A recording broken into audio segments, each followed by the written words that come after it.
Hi, this is what tends to happen when you have kids and dad has to repair whatever they have cut with a pair of scissors. Or if you have a puppy or any type of dog that likes to chew on things, this is also the result, a broken AC adapter.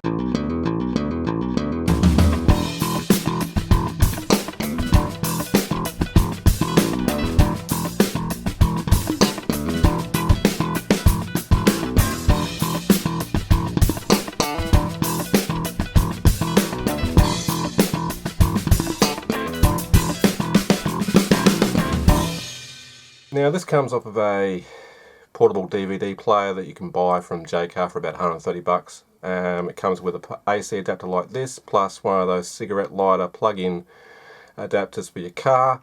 So I assume this is a 12 volt DC pack. Well, it does say 12.0 volt out at 1.5 amps, but it doesn't say whether it's DC or AC, but judging by the little pin-out diagram here on the right-hand side, it looks like it's a positive center. So, indeed, it'll be DC. It's rated at 18 watt, and it does actually have, I don't know how well you can see that, but it does have red and black wires on the inside.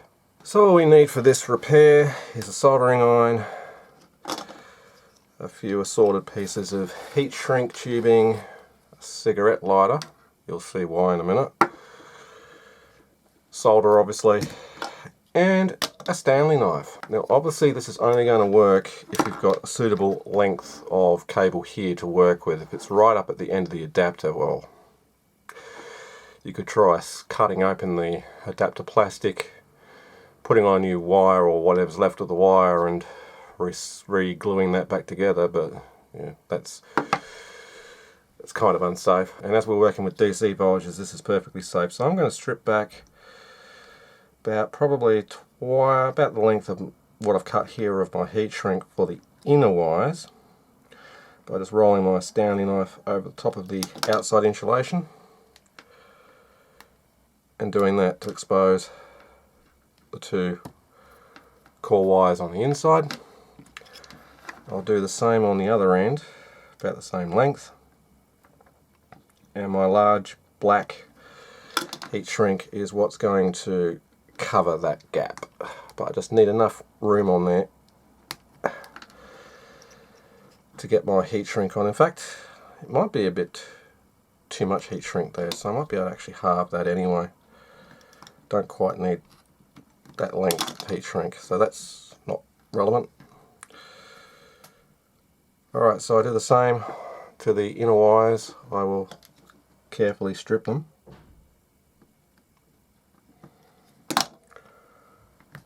Okay, so I take my piece of heat shrink, put it over one of the wires for now,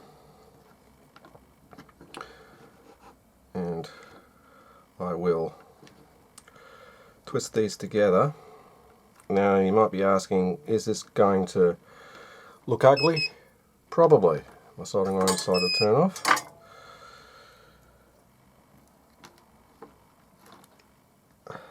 So I don't know how well that's going to work.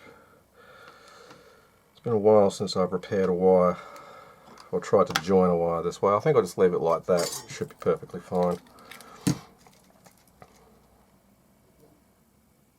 And we just tin the wire. Excuse me.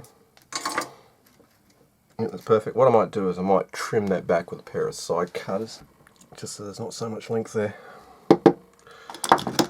Okay, and then I can bend it over at the joint and slip my heat shrink over like that, and then I do the same to the black wire,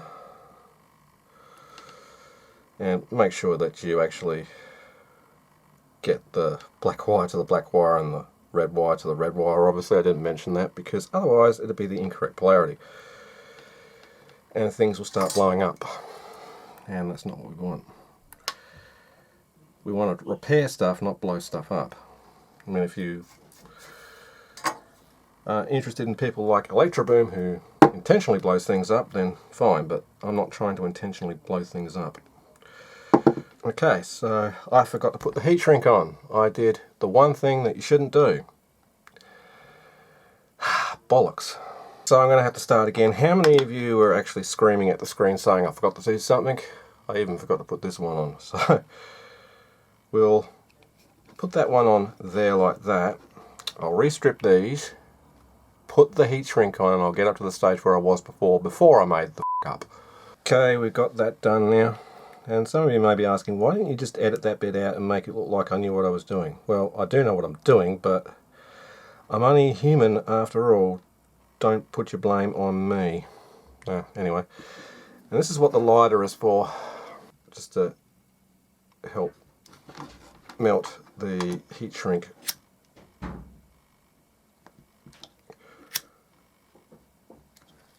I mean, it doesn't have to be perfect, it's just there to stop it shorting. So then I will drag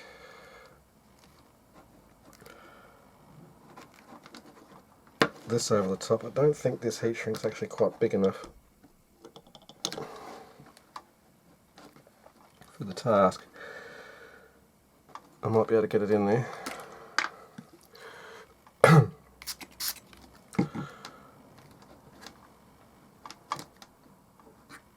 There we go, just a little bit of lubricant helped.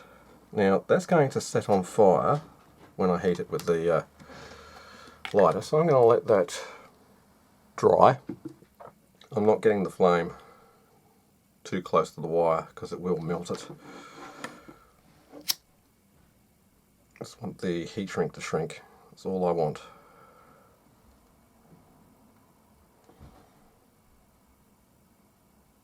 So yeah, it may take a little bit of effort to get it to shrink. Sometimes they can take quite a bit of heat. My lighter's getting hot. Well, no shit, Sherlock. Alright. That's the heat shrink done. Now all I've got to do is just test that it actually works. Okay, I'm going to plug the thing into the extension cord on the floor now. Nothing went bang. So I don't think I've got a short. So it's positive center. And there we go, we've got 11.97 volt DC. So that is working absolutely beautifully. And that's how simple that all was.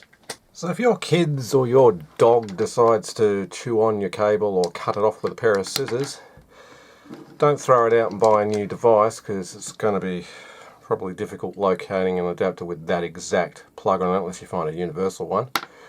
Just repair it. It's that simple. As long as you remember to put the heat shrinks tubings on the wires before you solder it and back yourself into a corner and have to redo it. It happens. I'm only human. But that's how easy it was. Takes about probably 2 minutes of your time to do, as long as you've got some soldering skills. Anyway, I'm the Astro30. If you enjoyed this video, please remember to rate, comment and subscribe below, and you can always follow me on Facebook, and you can support me for as little as $1 on Patreon. I would really appreciate some new patrons. But anyway, this is the Astro30 saying see ya. Have a great day.